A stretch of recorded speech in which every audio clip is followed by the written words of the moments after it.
Today, I think the challenge is, how do we, for me, the challenge in terms of research and what we do is, how are we going to cure patients? We have so many treatment options available. There are drugs that have non-overlapping toxicities that work by different mechanism of actions, and we know information about how patients do, and they do exceptionally well long-term when we use those agents alone.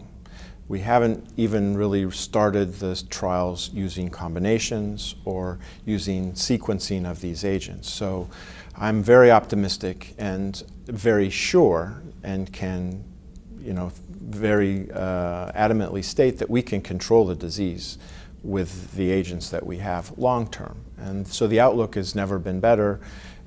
For patients with CLL, we can control the disease long-term with these small molecule inhibitors.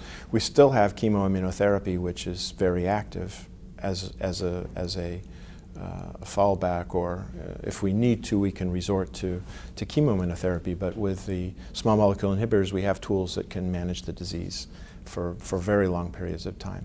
And again, right now, my intent and the research that we're doing and my efforts are going to all be directed at how can we cure patients? How can we get rid of those last CLL cells that are there so that patients don't have to worry about the disease? They can be off treatment, their immune system can reconstitute, renormalize, we don't have to worry about infection, and they can go back to living a normal life.